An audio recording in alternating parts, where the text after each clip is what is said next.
ইয়াজিদকেও কাফের বলতে নিষেধ করেছেন সব ফকিহ, কিন্তু ও জালেম, ফাসিক আর জালেম। কি বলেন? ফাসিক আর জালেম। আল্লাহ মানতো, নবী মানতো, কিন্তু মদ নেশা মাতাল হইয়া ক্ষমতার লোভে পইরা মানুষ মারছে, হুসাইনে মারছে। তারে যদি কাফের বলেন, আমাদের তো দেশে যারা ক্ষমতা লোভী তারা একটারেও তো আপনি মুসলমান বলতে পারবেন না, ঠিক না? কারণ এরা আরো ওই ইয়াজিদের চাইতে জঘন্য এবং ভয়ঙ্কর। কথা বলেন ঠিক না বেঠিক? 2 বছরের বাচ্চারেও হেলিকপ্টার দিয়ে গুলি কইরা মারছে না, কথা কারণ ঠিক না? যাত্রাবাড়ি ফ্লাইওভার নিচে ঠান্ডা মাথায় 10-12 জন ছাত্ররে কাছে দাঁড়া দাঁড়া ব্রাশ ফার করা মারছে, কথা কারণ ঠিক না বেঠিক? এবং সাভার থানায় এক গাড়ি ভ্যান গাড়ি বইরা ছাত্রদেরকে গ্যাস দিয়ে আগুন জ্বালায়া কিন্তু বর্ষ বানিয়ে দিছে, কথা কয় না? এজিদ যদি কাফের বলেন এজিদকে হুসাইনরে মারার কারণে, তাহলে এরা আবার কোন জগতের আল্লাহর ওলি না, কথা কন ঠিক না বেঠিক?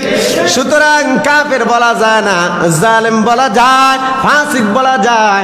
যারা মানুষ খুন করে, যারা মানুষ মারে, যারা মানুষের উপর অত্যাচার করে, যারা মানুষের উপর বিভিন্নভাবে শোষণ করে, তাদেরকে জালেম আর ফাসিক বলা যায়, বেঈমান বলা যায় না, ঠিক কি না? মুহররম মাস খুবই সম্মানিত মাস। 4টা মাস আল্লাহর কাছে খুব সম্মানিত। কয়টা?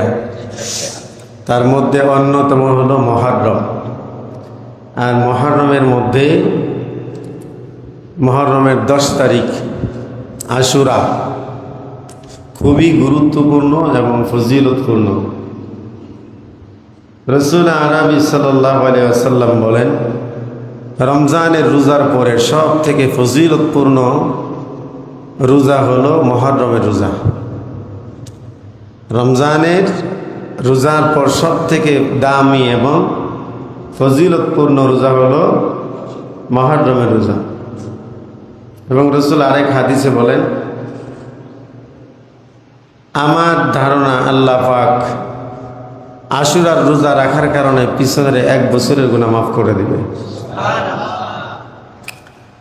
আরেক হাদিসে রাসূল বলেন, তোমরা আশুরার রোজা রাখার আগে অথবা পরে সাথে একটা করে মিলিয়ে নাও, ইহুদিদের বিরোধিতা করো। কারণ ইহুদিরা আগে থেকেই রোজা রাখে, ইহুদিরা একটা রাখে, কয়টা?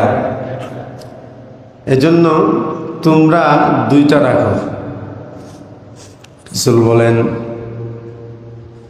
সুমু ইয়াওমা আশুরা ওয়া খালিফুল ইয়াহুদা, তোমরা ইহুদিদের বিরুদ্ধাচরণ করো এবং আশুরার রোজা রাখো, কারণ তারাও তো রোজা রাখে, পূর্বে থেকেই রোজা রাখে। হাদিস শরীফ আছে, আল্লাহ রাসূল বলেন, মদিনায় যখন আমরা যাই তখন যাইয়া দেখি ইহুদিরা রোজা রাখে। মক্কা থেকে হিজরত করে মদিনায় যখন রাসূল গেলেন, মদিনার ইহুদিদেরকে আল্লাহ রাসূল প্রশ্ন করেন, কেন তোমরা রোজা রাখো? এবার ইহুদিরা জবাব দেয়, মুহাম্মদ ইবনে আব্দুল্লাহ, এদিন আমাদের পয়গম্বর মুসা কালিমুল্লাহ ফেরাউনের বাহিনী থেকে নীলনদ পাড়ি দিয়েছিলেন, নাজাত পেয়েছিলেন, সেজন্য তার শুকরিয়া আদায় হিসেবে আমরা রোজা রাখি। আল্লাহ রাসূল বলেন, রে ইহুদিদের দল, মুসা আলাইহিস সালামের এই নাজাতের কারণে যদি তোমরা রোজা রাখো, তাহলে তোমাদের থেকে বেশি তো আমাদের রোজা রাখার অধিকার বেশি, কারণ তোমাদের থেকে বেশি আমরা হযরতে মুসা আলাইহিস সালামকে বেশি ভালোবাসি। সুবহানাল্লাহ।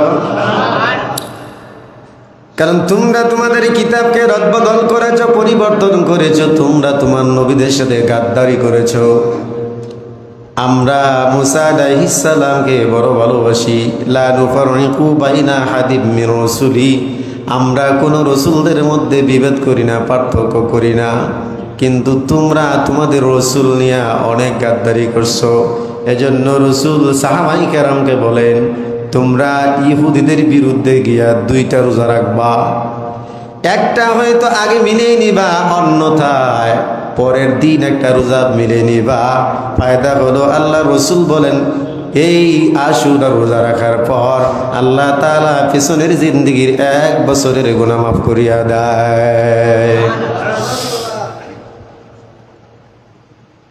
রাসূল বলেন আশুরার রোজা রমজানের রোজা ফরজ হওয়ার আগেই আশুরার রোজা ফরজ ছিল। যখন আল্লাহ পাক রব্বুল আলামিন রমজানের রোজা ফরজ করিয়া দেয়, আল্লাহ তাআলা আশুরার রোজা নফল বানায় দেয়। সব নবীগণ আশুরার রোজা রাখতেন। এখন আশুরার রোজা নিয়ে মানে মুহররমের 10 তারিখ নিয়ে অনেক উল্টা পাল্টা হয়, তাজিয়া মিছিল হয়। এটা শিয়ারা বেশি তামাশা করে, বেশি উদযাপন করে, ঠিকই না? এরা চাকু ছুরি নিয়ে নিজের শরীরে আঘাত করে আর হাই হুসেন বলে, বুঝাচ্ছেনি? এই মুহররমের 10 তারিখে অনেক পৃথিবীর বড় বড় যত ঘটনা আছে সব ঘটছে 10 তারিখে। কয় তারিখে? যেমন পাওয়া যায় পয়গম্বর ইউনূস আলাইহিস সালাম মাছের পেট থেকে যেদিন দুনিয়ার জমিনে নাজাত পেয়ে আসলেন, সেই দিন ছিল মুহররমের 10 তারিখ। পয়গম্বর নূহ আলাইহিস সালাম মহাপ্লাবনের পর যেদিন তিনি তার নৌকা নিয়ে উম্মত নিয়ে জুদি পাহাড়ে গিয়ে অবস্থান নেন, ও দিনটাও ছিল মুহররমের 10 তারিখ। পয়গম্বর ইব্রাহিম খলিলুল্লাহ উনি যেদিন নমরুদের সে অগ্নিকুণ্ড থেকে নাজাত পায়, সেই দিনটাও ছিল মুহররমের 10 তারিখ। সব কিছুর মূলে মুহররমের 10 তারিখ, এবং কি হাদিস শরীফে আসছে কিয়ামত সংঘটিত হবে মুহররমের 10 তারিখ। কয় তারিখ? এজন্য মুহররমের 10 তারিখের দাম খুব বেশি না, এটা তার একটা বৈশিষ্ট্য। মানব যতই খারাপ হোক, কিছু মানুষের ভালো গুণ থাকে, খারাপ মানুষেরও 2-1টা ভালো গুণ থাকে, থাকে কিনা?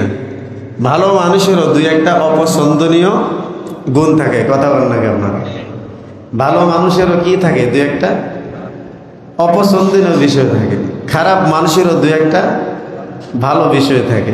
আপনাদের মনে রাখা দরকার, পৃথিবীটা ইমানদারদের জন্য পরিপূর্ণ জীবন নয়। ইমানদারদের জন্য পৃথিবীটা পরিপূর্ণ জীবন নয়। ইমানদারদের পরিপূর্ণ জীবন হলো পরকালের জীবন, মৃত্যুর পর। এজন্য কোনো ইমানদার দুনিয়ার জীবনে 100% সুখী হতে পারবে না, হাজারো চেষ্টা করলেও।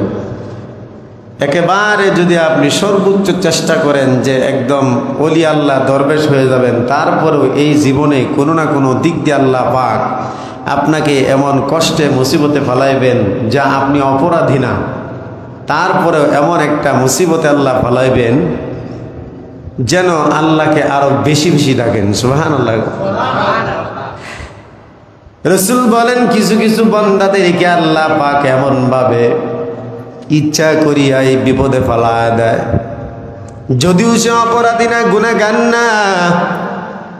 আল্লাহ রসুল বলেন বন্দাকে আল্লাহ পাক ইমানি মর্যাদা বাড়ানোর জন্য বন্দাকে ইচ্ছা করিয়াই বিনা কারণে কোনো না কোনো মুসিবতে ফেলায় দেয়। খারাপ মানুষ আর ভালো মানুষের মধ্যে একজন বদ আমল আর একজন নেক আমল, দুইজনের একই রোগ হয়েছে, প্যারালাইসিস। এখন আপনারা কি বলবেন? এই নামাজি মানুষটাও মনে হয় খুব খারাপ, এরকম নাকি? বান্দা হিসেবে আল্লাহ তাআলা রূপ দেয় আমলের দরজা হিসেবে, ইমানি তবকা হিসেবে। চুর যদি বলে আমাকে হাত কাটছে, আমি না হয় অপরাধী, তাহলে অমুক অসুস্থ হইল কেন, ও তো ভালো মানুষ। এই প্রশ্ন করবে তারাই যাদের ভিতরে দ্বীনি কোনো এলেম নাই, কোনো ধর্মীয় শিক্ষা নাই। কারণ রাসূল বলেন কিছু কিছু মুমিন মুখলিস বান্দাদেরকে আল্লাহ পাক ইমানি মর্যাদা বাড়ানোর জন্য বিনা কারণেই বিপদে ফেলায় দেয়। আর দেখতে চায় আমারই বান্দা আমাকে বিপদে পইরা আরো বেশি ডাকে কিনা, মহব্বত বাড়ায় কিনা, ধৈর্য ধরে কিনা। রাসূল বলেন আল্লাহ পাক রব্বুল আলামিন ও বান্দাকে ধৈর্য ধরার জন্য নিজের পক্ষ থেকে শক্তি দিয়া দেয়। বান্দার কলিজায় শক্তি দিয়া দেয়, হালেম দিয়া দেয়, সবুর ডালিয়া দেয়। আর বলে বান্দা তুমি যদি ধৈর্য ধারণ করো, আমার কাছে যদি তুমি এর বিনিময় চাও, আমি আল্লাহ তোমাকে ইমানি মর্যাদা আরো বাড়ায় দিব। সুবহানাল্লাহ। তো ভাইরা আমার, মুহররমের 10 তারিখ কারবালার প্রান্তরে ঘটে গেল দুনিয়ার সব থেকে ঐতিহাসিক এক ঘটনা। হযরতে হুসাইন রাদিয়াল্লাহু তাআলা আনহুর ব্যাপারে জানেন তো আপনারা? হযরত হুসাইন কি অপরাধী ছিল নাকি? হযরতে হুসাইন রাদিয়াল্লাহু তাআলা আনহু রাসূলের কলিজার টুকরা, নবীজির দুইজন নাতি, একজন হলো হাসান আর একজন হলো হুসাইন। তবে নবীজি হাসান থেকে বেশি ভালোবাসতেন হযরত হুসাইনকে। রাসূল বেশিরভাগ সময় কাঁধের উপর চড়া নিজে ঘোড়া সাইজা হযরতে হুসাইনকে পিঠের উপর চড়ায় রাখতেন। মাঝে মাঝে এমন প্রশ্ন করতেন হযরত হুসাইন, আল্লাহ রাসূল মাঝে মাঝেই অবাক হয়ে যেতেন আর বলতেন, রে নানা ভাই, এত বড় কঠিন কঠিন প্রশ্ন কোথা থেকে তোমার মাথায় আসে? বাচ্চা মানুষ তুমি, তোমার মাথায় এমন জটিল প্রশ্ন কেমনে আসে? তখন বলতেন, না না, দেখতে হবে না, নাতি রাখার। সুবহানাল্লাহ। রাসূল বলেন, তোর সাথে আমি আর পারবো না। কই তুমি যেমন তোমার নাতিও তো তেমন হবে। ও না না, রাগ কইরো না, মন খারাপ কইরো না, আমি তো তোমারই রক্তে, সুতরাং না না, আমার মাথায় যা আসে এটা কোনো বানোয়াট কিছু না। আল্লাহ তাআলা তোমার সূত্রেই তো আমারে দান করে। জোরে কোন সুবহানাল্লাহ। তো ভাইরা আমার, যুগে যুগে কিছু মুনাফিক শুরু থেকে ছিল, এখন আছে, কিয়ামত পর্যন্ত থাকবে। আল্লাহ তাআলা বলেন, আলাম তারা ইলাল্লাযিনা নাফাকু يقولون لإخوانهم الذين كفروا من أهل الكتاب لئن أخرجتم لنخرجن معكم ولا نطيع فيكم أحدا أبدا وإن قتلتم لننصرنكم والله يشهد إنهم لكاذبون। এই আয়াতের তরজমাটা একটু মনোযোগ দিয়ে শুনবেন। আল্লাহ তাআলা বলেন, পয়গম্বর আপনি কি দেখেন না মুনাফিক যারা, যাদের কলিজায় নিফাক আছে, মুনাফিকি আছে, এরা তাদের ভাইদেরকে ডাক দেয়া বলে, তোমাদেরকে যদি ঘরবাড়ি থেকে বের করে দেওয়া হয় তাহলে আমরাও ইচ্ছা করিয়া ঘরবাড়ি থেকে বের হয়ে যাব। তোমাদের সাথে যদি যুদ্ধ হয় আমরা তোমাদেরকে সাহায্য করব। এই ব্যাপারে দ্বিতীয় কোনো কথা কারো পক্ষ থেকে শুনবো না। অর্থাৎ তোমরা বিপদে পড়লে আমরা সাহায্য করব, তোমাদেরকে বের করে দিলে আমরাও বের হয়ে যাব। এই কথা তারা তাদের ভাইদেরকে বলে। ওয়াইন কুতিলতুম লানানসুরান্নাকুম ওয়াল্লাহু ইয়াশহাদু ইন্নাহুম লাকাযিবুন।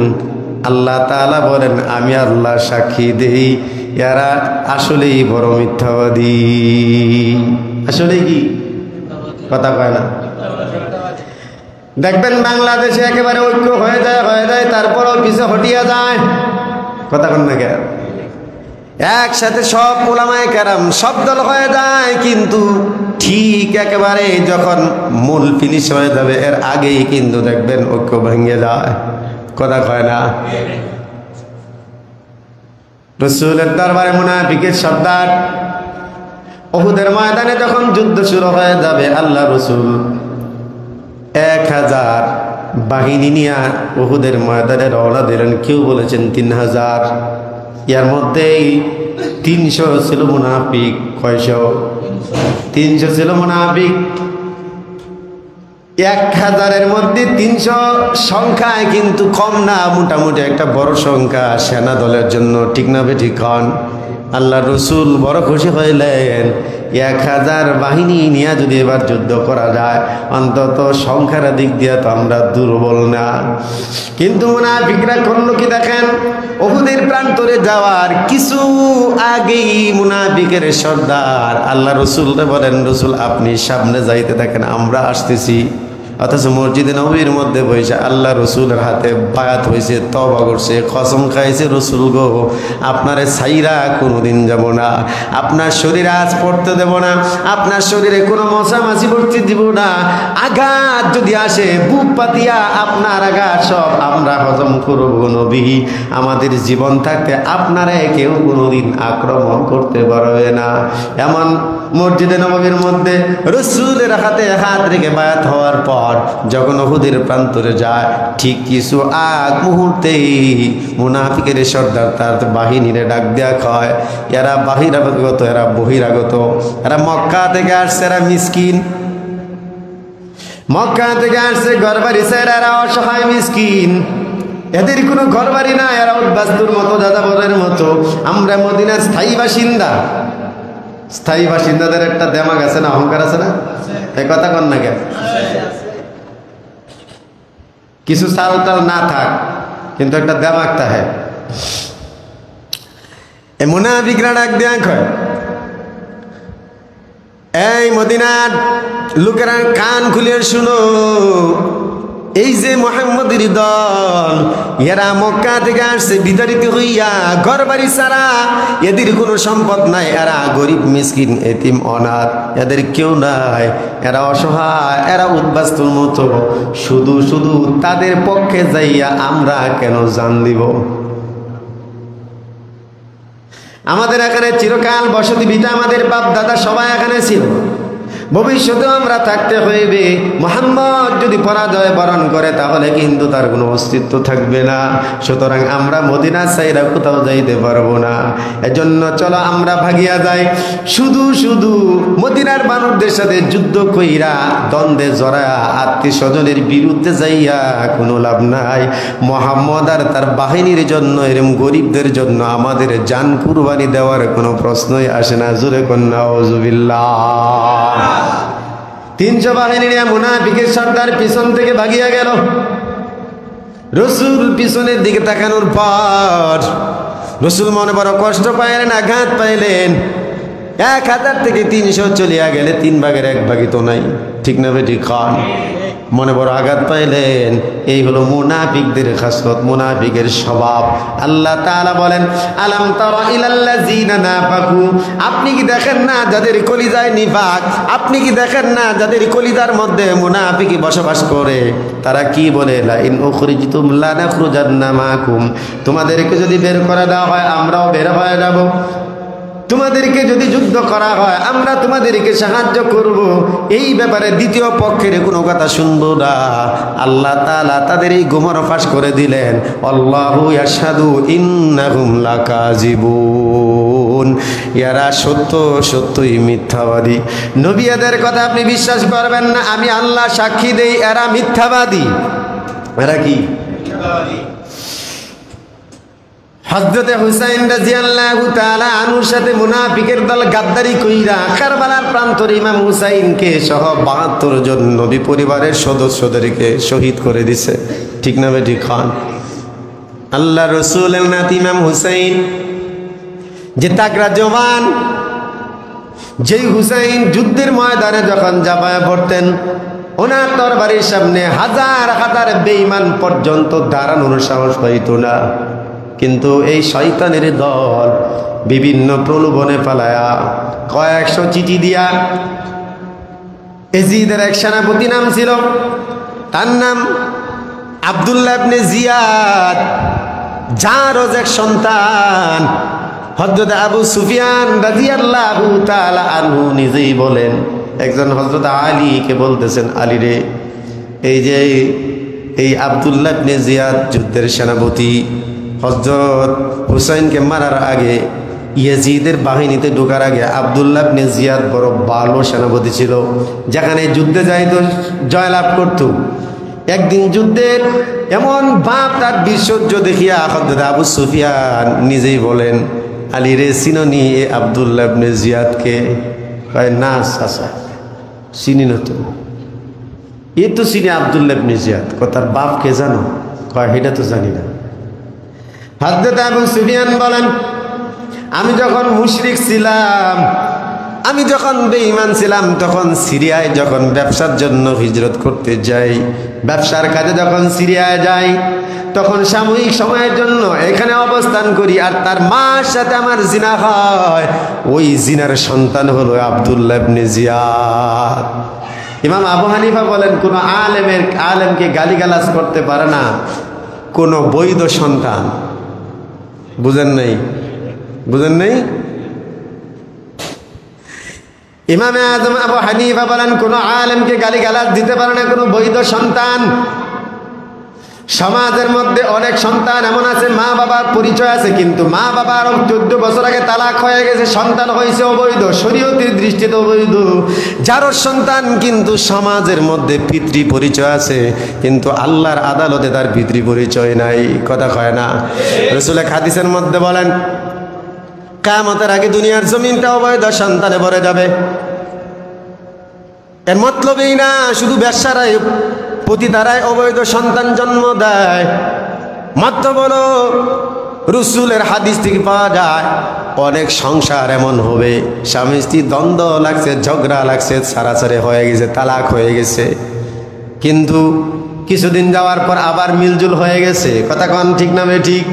আবার সেই স্ত্রী নিয়ে সংসার করে, সন্তান হয় অবৈধ। যতদিন পর্যন্ত এই স্ত্রীর চেহারা দেখবে, তার দিকে তাকাবে, জিনার গুনাহ হবে, তার স্পর্শ করবে, জিনার গুনাহ হবে।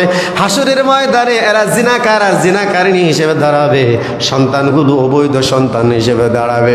বাইরে আবার সমাজের মধ্যে আপনি যদি একটু তথ্য নেন, দেখবেন 1000 পরিবারের মধ্যে অন্তত কয়েকশো ফ্যামিলি পাওয়া যাবে সারা বউ নিয়েই সংসার করে। কথা কন না কেন? এই বছর দেখেন কয়েকটা নমুনা দিই, সম্ভবত সর্বোচ্চ 1 মাস হবে। ওই যে সরকার বাড়ি মাদ্রাসায় আমি ক্লাস করতে যাই, দিনে একবার রাতে একবার। তো ওইখানে আমাদের মুজিবর বাড়ি অনেকে চিনেন না? মুজিবর বাড়ি ফ্ল্যাট এই পর্যন্ত গেছি। এক ছেলে, যুবক ছেলে দাঁড়াইছে, হুজুর একটু কথা ছিল, পার্সোনাল কথা, যদি একটু আড়ালে আসতেন। আচ্ছা, এই রোডের থেকে ওই আড়ালে যাব,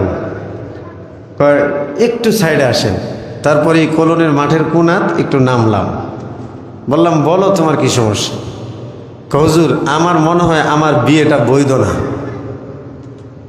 আপনারা তো অনেকে মনে করতে পারেন যে আমি আপনাদের ব্যক্তিগত আক্রমণ করি, আল্লাহর কসম না। কোরআন হাদিসে যেভাবে আসে সেভাবে আমাদের বুঝাইতে হয়। আর আমাদের কাছে কিছু তথ্য থাকে, যেই তথ্যের কারণে আমরা এগুলো আরো ভালোভাবে বলতে হয়। ঠিক না ঠিক বলেন? কারণ কারো পরিবারের সাথে যদি মিলে যায়, এটা তো আমার দোষ না। কি বলেন? আমার দোষ। এই ছেলে আইসা আমাকে বলতে, আমার বিয়েটা মনে হয় বৈধ না। হয় নাই কেন এমন মনে হয়? আমরা সম্পর্ক করে বিয়ে করি আজকে 2 বছর হয়েছে। কতদিন খেয়াল করেন? কতদিন? 2 বছর। কাজী অফিসে। কোথায়? কাজী অফিসে। তো তাদের প্রেমের ভালোবাসার বিয়া, যে কারণে পরিবার মানে নাই। তো আমি বললাম, তো ভালো কথা, কাজী অফিসে বিয়ে হয়েছে, বিয়ে তো বৈধ, সমস্যা কোথায়? সমস্যা এই জায়গায় না, যে সমস্যা হলো কাজী আর আমি আর আমার ওয়াইফ ছাড়া কেউ সাক্ষী ছিল না। কথা বুঝেন নাই? কাজী আর এই ছেলে আর মেয়ে, এই 3 জন ছাড়া কোনো সাক্ষী উপস্থিত ছিল না।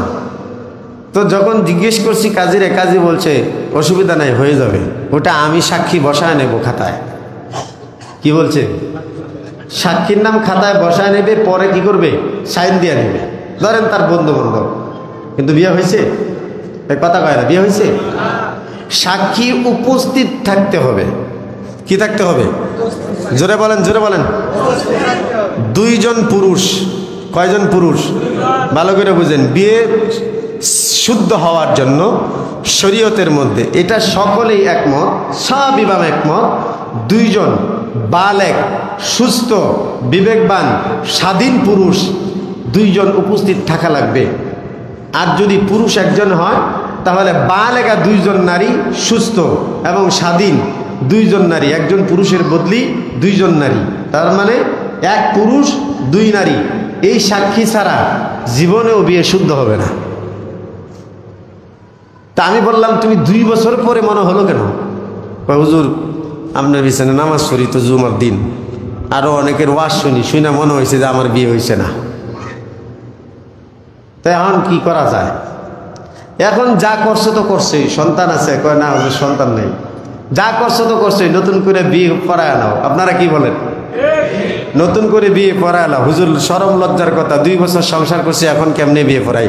অনেক ফ্যামিলি পরিবার এমন আছে যে অবৈধ সন্তান হয়ে গেছে সারাসারির পরে, আজ পর্যন্ত লজ্জা শরমের খাতিরে, পারিবারিক স্ট্যাটাসের খাতিরে কিন্তু সে এই বিয়ে আর ঠিক করে না। কয়টা প্রমাণ চান? এমদাদুল উলুম ওই মসজিদে থাকতে, মাদ্রাসায় থাকতে এক ছেলে আসছে, 4 বছর পর্যন্ত সংসার করছে, সন্তান মাঝখানে একটা হয়েছে, সারাসারি হয়েছে 4 বছর আগে। কয় বছর আগে? 4 বছর আগে সারাসারি হয়েছে, মাঝখানে সন্তান হয়েছে। 4 বছর পরে 2 বছরের সন্তান, বাচ্চা ছেলে সন্তান। এখন স্বামী স্ত্রী দুইজনে একটু ধর্মভীরু হয়েছে, একটু আল্লাহওয়ালা লাইনে আসতে চাইছে। এখন তার মনে হয়েছে যে তাদের কাজটা অবৈধ। এখন আমার কাছে এসে জিজ্ঞেস করে হুজুর শুদ্রামু কেমনে? এই সন্তানের পরিচয় কি দিবা তুমি?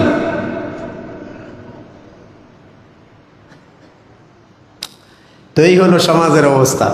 কথাটা বুঝতে পারতেছেন? কথা কেমনে আসলো? আব্দুল্লাহ ইবনে জিয়াদ, মনে আসেনি? আব্দুল্লাহ ইবনে জিয়াদ, আব্দুল্লাহ ইবনে জিয়াদ যারও সুবুদ সন্তান। হযরত আবু সুফিয়ান যখন কাফের ছিলেন, বেঈমান, যখন আল্লাহ রসুলের বিরোধিতা করত, তখন সেই সিরিয়ায় সে কাফেলা নিয়ে যাইত, ব্যবসায়ী কাফেলা। যাওয়ার মুহূর্তে তাবু টানা সেখানে যখন অবস্থান করে দেয়, আবু সুফিয়ান বলেন আব্দুল্লাহ ইবনে জিয়াদের মা ছিল অসতী, এর মা টাকার বিনিময়ে দেহ ব্যবসা করত। এই সমাজ তো এমন, আপনার বিরুদ্ধে আঙ্গুল তুললে যাচাই বাছাইয়ের আগেই আপনাকে দোষী বানায় দেয়। কথা কয় না? সত্য মিথ্যা পরে হবে, আগে আপনি দোষী, আপনি কালার, মুখে মুখে সবাই আপনাকে দোষী বানায় দেয়। কথা কত নাকি? আম্মা জান আয়েশা সিদ্দিকা রাদিয়াল্লাহু তাআলা আনহাকে যখন তহমত লাগায় মুনাফিকের দল, আম্মা জান আয়েশা সিদ্দিকার উপর যখন জিনার তহমত লাগায় দেয়, আল্লাহ রাসূল পর্যন্ত আম্মা জানের সাথে দীর্ঘদিন পর্যন্ত কথা বলে নাই। কারণ সব জায়গায় একটাই চর্চা, আয়েশা জিনা করছে, কিন্তু রাসূল বিশ্বাস করে নাই। বিশ্বাস না করলেও তো মনের মধ্যে বড় আঘাত, ঠিক না বেঠিক? হযরত আবু বকর সিদ্দিক রাদিয়াল্লাহু তাআলা পিতা হওয়ার পরেও আম্মা জানের কাছে গিয়া প্রশ্ন করে, রে মা, আমি তোমার বাবা, আমি তোমার ভালো করে জানি, মারে তুমি এমন কাজ করতে পারো না, কিন্তু তুমি যদি আমাকে বলো, তোমার নিজের পক্ষ থেকে তোমার জবানবন্দি দাও, তাহলে অন্তত আমার কলিজা ঠান্ডা হয়ে যাবে। আম্মা জান বলেন, ও বাবা, আমি নিজের মুখে কিছু বলতে চাই না, আমার আল্লাহ জানে আমি কতটা সতী, আমার আল্লাহ নিশ্চয়ই এই ব্যাপারে ওহী নাজিল কইরা আমার ফয়সালা করবে। সুবহানাল্লাহ। ঠিকই সূরা নূর নাজিল কইরা আল্লাহ পাক আম্মা জান আয়েশা সিদ্দিকার সতীত্ব বর্ণনা দিচ্ছেন। সুবহানাল্লাহ হয় না? কিন্তু এখন তো আর ওহী নাই। কথা কয় না? যা মন চায় তারই কালার বানাই দেওয়া সম্ভব, ঠিক না বেঠিক? বার আমার এবার দেখেন, সমাজে যারা অসতী, সমাজে যারা নিজেই দুশ্চরিত্র, তারাই কিন্তু যারা চরিত্রবান তাদের উপরে সুযোগ পাইলেই আঙ্গুল খাড়া করে দেয়। নিজের চরিত্রের কোনো ভ্যালু নাই, কোনো একটা সুযোগ পাইলেই ভালো মানুষের উপর আঙ্গুল উঁচা করিয়া দেয়। কথা কন, ঠিক না বেঠিক? দেখেন আব্দুল্লাহ ইবনে জিয়াদ, যার সন্তান, যার পিতৃ পরিচয় নাই, হযরতে আবু সুফিয়ান বলেন, আলী রে, তুমি যাও আব্দুল্লাহরে জিজ্ঞেস করো তার বাবার নাম কি। হযরত আলী বলেন, ও চাচা, আপনি বলছেন আর জিজ্ঞেস করা দরকার কি? কয় না, জিজ্ঞেস করে দেখ, বলতে পারবে না। এবার হযরত আলী গিয়ে বলেন, আব্দুল্লাহ রে, তোর বাবার নাম কি? আম্মা জানে। কে জানে? কথা কয় না। তা আম্মা জানে এখানে মতলব ভালো না খারাপ? এ কথা কর না। এখানে যারা আছি আমরা বাবার নাম জিজ্ঞেস করলে বলতে পারবো না সবাই? কিন্তু কেউ যদি বলে আমার আম্মা জানে, বেজাল আছে না নাই? আব্দুল্লাহ ইবনে জিয়াদকে হযরত আলী প্রশ্ন করেন, রে আব্দুল্লাহ, এতদিন পর্যন্ত তোমার সম্পর্কে তোমার শৌর্য বীর্য দেখে, তোমার বাহাদুরি বীরত্ব দেখে বড় প্রশংসিত ছিলাম, তোমার জন্য প্রশংসা করতাম, কিন্তু তুমি তোমার পিতৃ পরিচয় দিতে পারো না। এবার আব্দুল্লাহ ইবনে জিয়াদ বলে, আলী রে কি বলবো, আমি আল্লাহর কসম জানি না আমার বাবাকে। এই আব্দুল্লাহ ইবনে জিয়াদ প্রধান সেনাপতি ইয়াজিদের কার? জোরে খান।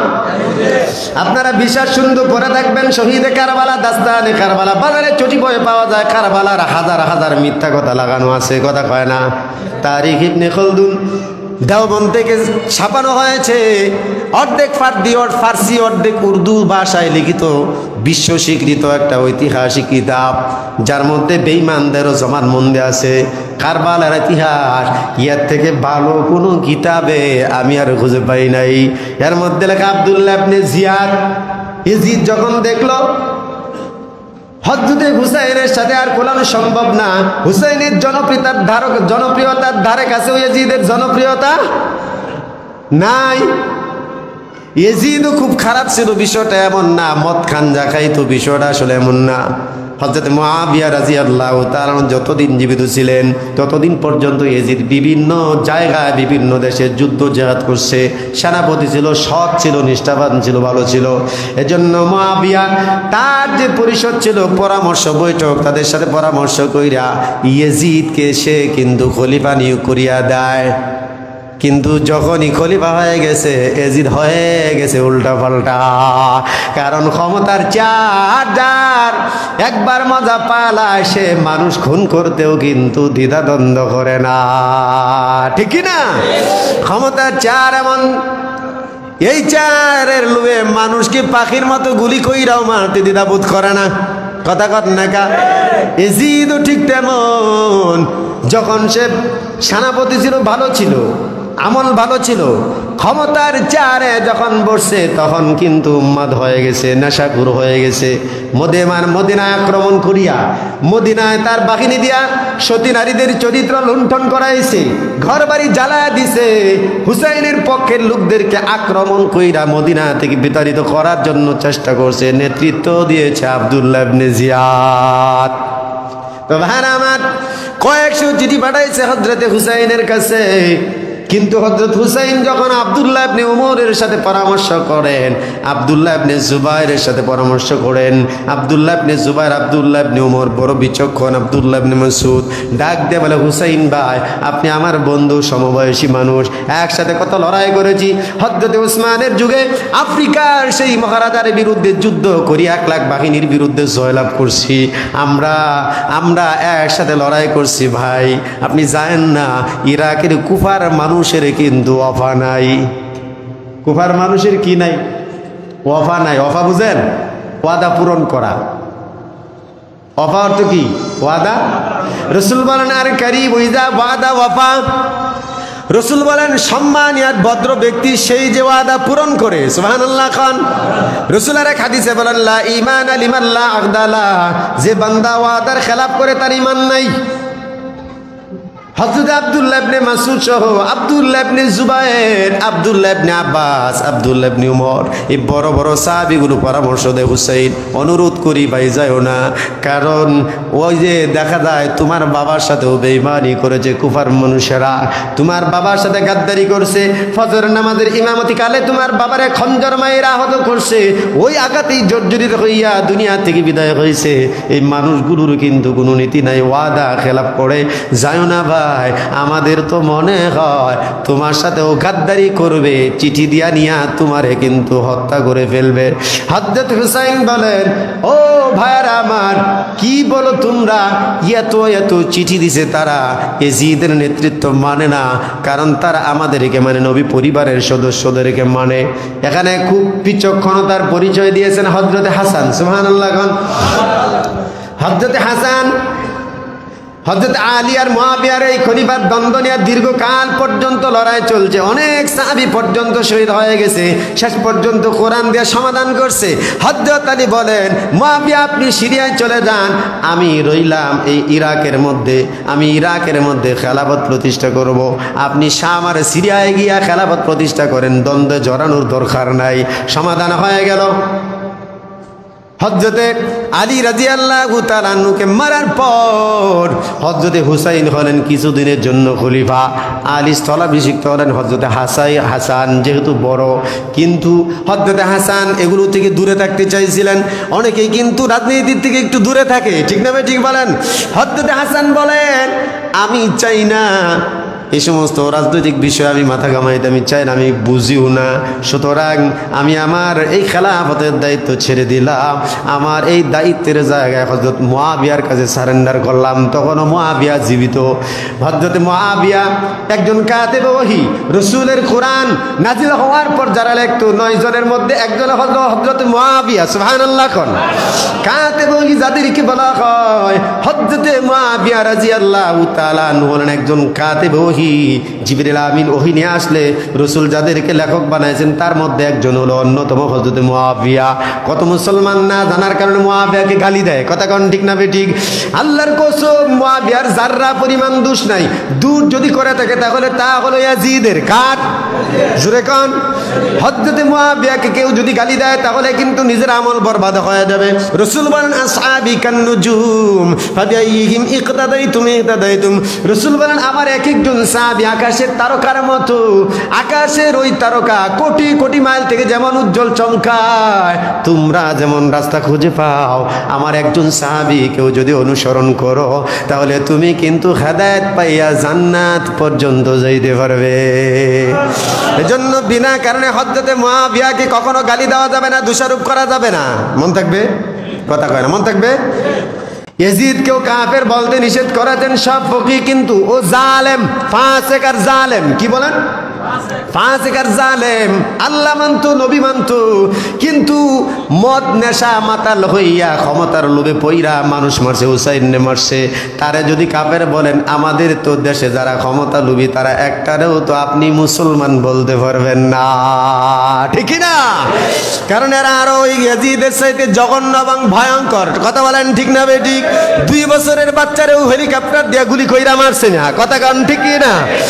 যাত্রাবাড়ি ফ্লাইওভার নিচে ঠান্ডা মাথায় 10-12 জন ছাত্ররে কাছে দাঁড়া দাঁড়া ব্রাশ ফার করা মারছে, কথা কারণ ঠিক না বেঠিক?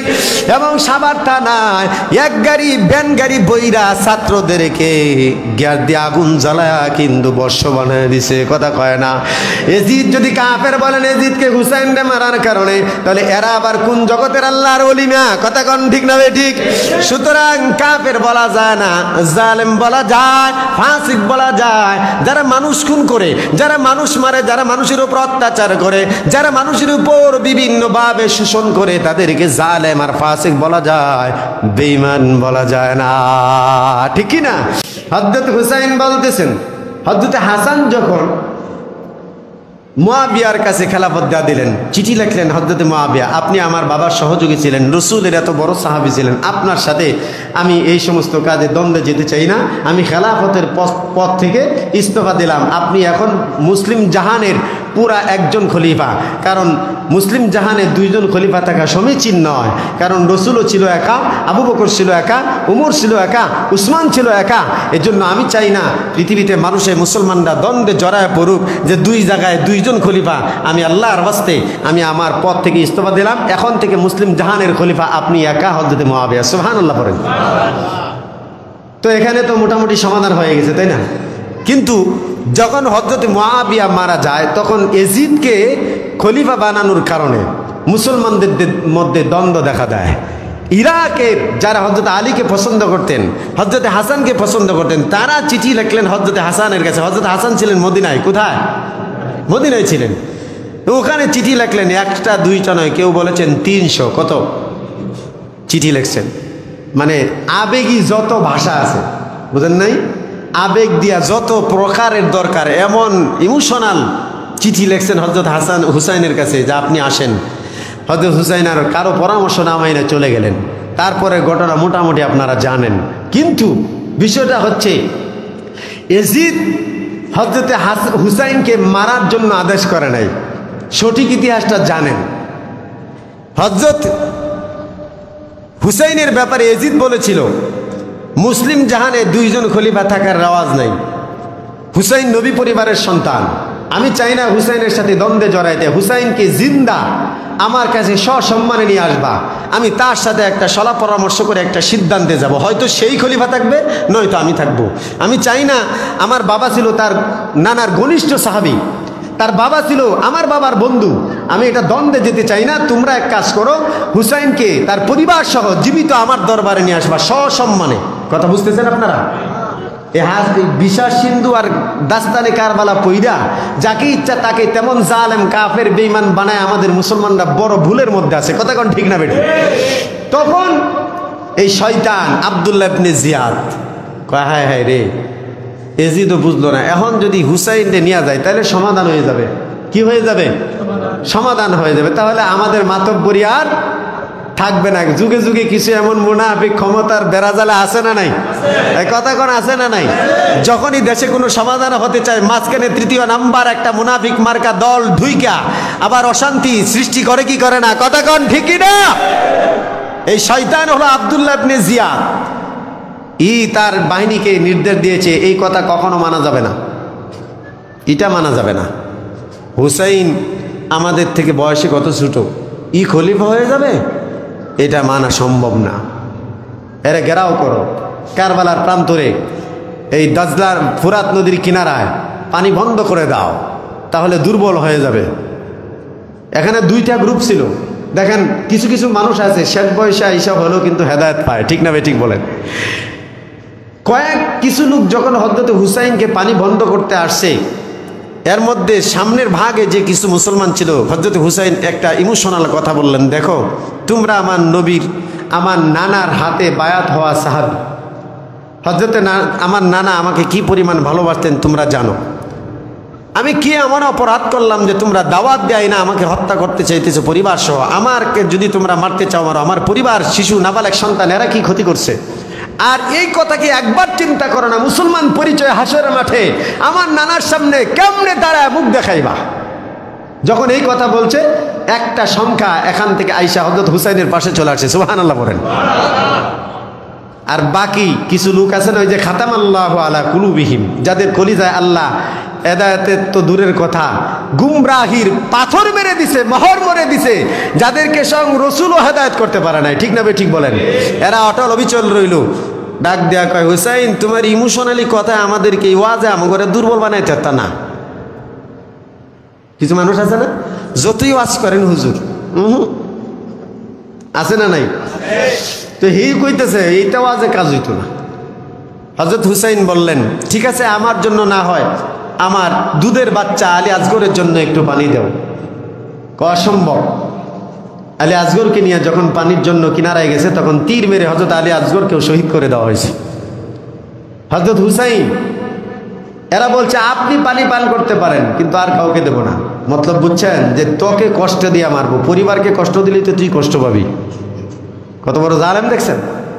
তুমি পানি খাও কিন্তু তোমার এই বাচ্চা সহ এই বাপ তোর একজনও পানি পান করতে পারবে না। হযরত হুসাইন বলেন যে আলী আসগর আমার নাবালেক সন্তান পানির পিপাসায় কলিজা ফেটে মারা গেছে, সেই পানি আমি মুখে লাগাবো? হাতে চোলের মধ্যে পানি নেওয়ার পরও পানি ফালায় দিছে। অবশেষে সেখানেই হযরত হুসাইনকে শহীদ করা হলো। বাকি ইতিহাস আপনারা জানেন। বারবার বলা হয়েছিল যে এজিদের কর্তৃত্ব মাইনা নেন। এজিদ কি বলছে আর এরা কি বলে? শয়তানে বলে এজিদের হুকুম মাইনা নেন। কি বলে? আব্দুল্লাহ ইবনে জিয়াদ বলে এজিদের খালাফত মাইনা নেন। হযরত হুসাইন বলেন এজিদের কাছে আমাকে নিয়ে চলো, এজিদের সাথে আমি পরামর্শ করব, দুইজনের একটা তো সমাধান হবে, তোমরা আমাকে নিয়ে চলো। কয় না, আগে সারেন্ডার করেন, আগে খেলাফত মানেন, তারপর নিয়ে যাবো। যদি না মানেন তাহলে আপনাকে মরা ছাড়া কোনো উপায় নেই। অথচ এজিদও বলছে হুসাইনকে নিয়ে আসো। যখন হুসাইন রাদিয়াল্লাহু তাআলা আনহুর গর্দান একটা বর্ষার মধ্যে গাইছা এজিদের সামনে নেওয়া হয়েছে, এজিদ তখন আফসোস করে বলছিল, হায় হায় তোমরা কি করলা, আমি তো তোমাদেরকে এমন আদেশ দেই নাই। এখন এর পরিণাম তোমাকে ভোগ করতেই হবে। যারা এই কাজ করছো, আমি বিশ্বাস করি আল্লাহর জমিনে তুমি জিন্দা অবস্থায় আল্লাহ পাক তোমাদেরকে এর থেকে কঠিন মৃত্যু দান করবে। ইয়াজিদ বলেছে এই কথা।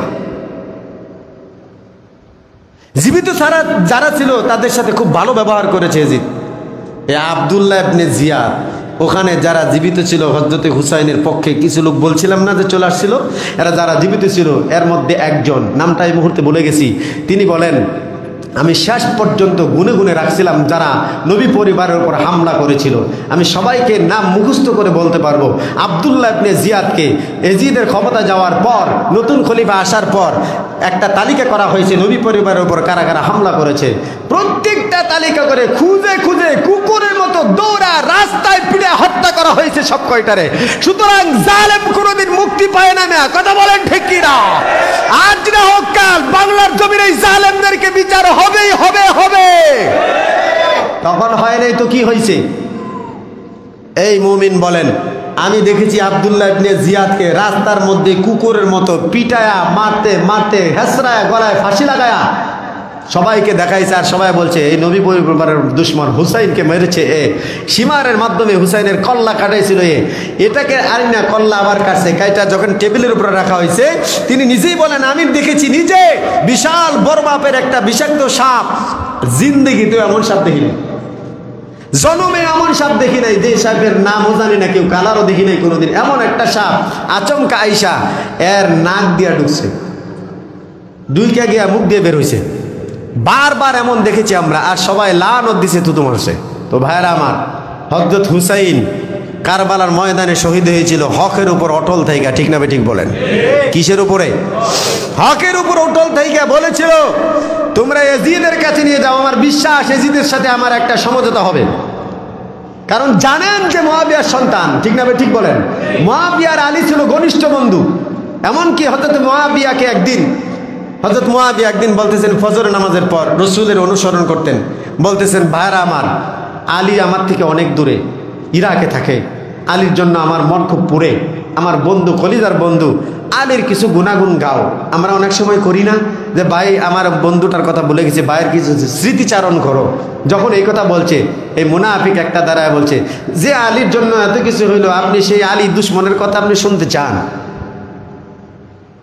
হযরত মুআবিয়া তরবারিটা বের করে বলেছেন, এই আল্লাহর দুশমন, নবীর দুশমন, তোরা চিনতে পারিস না এখনো? হযরত আলীর সাথে আমার সাথে ব্যক্তিগত কোনো দ্বন্দ্ব নাই, আক্রোশ নাই, আল্লাহর কসম। আমার সামনে যদি আলীকে কেউ আক্রমণ করতে যায় তাহলে প্রথম যে তরবারিটা ছুটে আসবে আলীকে রক্ষা করার জন্য, সেই তরবারিটা হবে হযরত মুআবিয়ার। সুবহানাল্লাহ পড়েন। এই ছিল তাদের নীতি আদর্শ। আর আজকে আমরা একজন আরেকজনের বিরুদ্ধে মঞ্চে, মিম্বারে, মাইকে, ফেসবুকে, সোশ্যাল মিডিয়ায় ঘৃণার বন্যা ভয়া দেই। কথা বলেন ঠিক কি না? ভাইরা আমার, শেষ কথা, মরণ পর্যন্ত হকের উপর অটল অবিচল থাকা লাগবে ইনশাআল্লাহ। রাজি আছেন? আপনার উপর তহমত আসবে, মিথ্যা তহমত আসবে, আপনার উপর মামলা আসবে, আপনার হুমকি আসবে, ধমকি আসবে, বিপদ আসবে, আপনাকে জেলে যেতে হবে, আপনাকে বিনা কারণে সমালোচনার শিকার হতে হবে। এই সব কিছু হজম করার মতো মন মানুষের তৈরি করা লাগবে। রাজি আছেন ইনশাআল্লাহ? হাত নামায় দেন। শেষ কথা, রোজা রাখবেন, আশুরা রোজা। আজকে 8 তারিখ, আজকে কয় তারিখ? 8 তারিখ। তো আজকে রাত্রে সন্ধ্যার পর হবে 9 তারিখ। কয় তারিখ? 9 তারিখ। যারা 2টা রাখতে চান আজকে রাতে সেহরি খেতে পারবেন, 9, 10। কথা বুঝতে পারতেছেন? আর যারা পরে মিলাইবেন তারা কালকে একটা, পরের দিন একটা, 2টা রোজা রাখবেন। রসুল বলেছেন আশুরা রোজা রাখলে 1 বছরের বিগত দিনের গুনাহ মাফ হয়ে যায়। সুবহানাল্লাহ বলেন। এবং রসুল আরেক হাদিসে বলছেন, যারা পরে আসছেন তারা শোনেন নাই, শোনায় দিচ্ছি। রসুল বলেছেন রমজানের পরে সব থেকে ফজিলতের রোজা হলো আশুরা রোজা। সুবহানাল্লাহ বলেন। এই জন্য আমরা নিজেরাও রাখতে চেষ্টা করি, পরিবারের মধ্যে ইনশাল্লাহ রাখা যায়। নফল রোজা রাখলে অনেক সওয়াব, না রাখলে কোনো গুনাহ নাই। কালকে সকালে যদি কেউ পান খাইতে দেখেন, বা 10 তারিখে কেউ যদি দোকানে চা পান খাইতে দেখেন, আবার মুখ বাঁকায়া চোখ মাইরেন না, দেখ রোজা রাখছে না। নফল রোজা চাইলে রাখবে, না রাখলে নাই, কোনো গুনাহ নাই। কথা বুঝেন নাই? তবে রাখলে ভালো, 1 বছরের গুনাহ মাফ হয়ে যাবে। আল্লাহ পাক আমাদেরকে আমল করার তৌফিক দান করেন।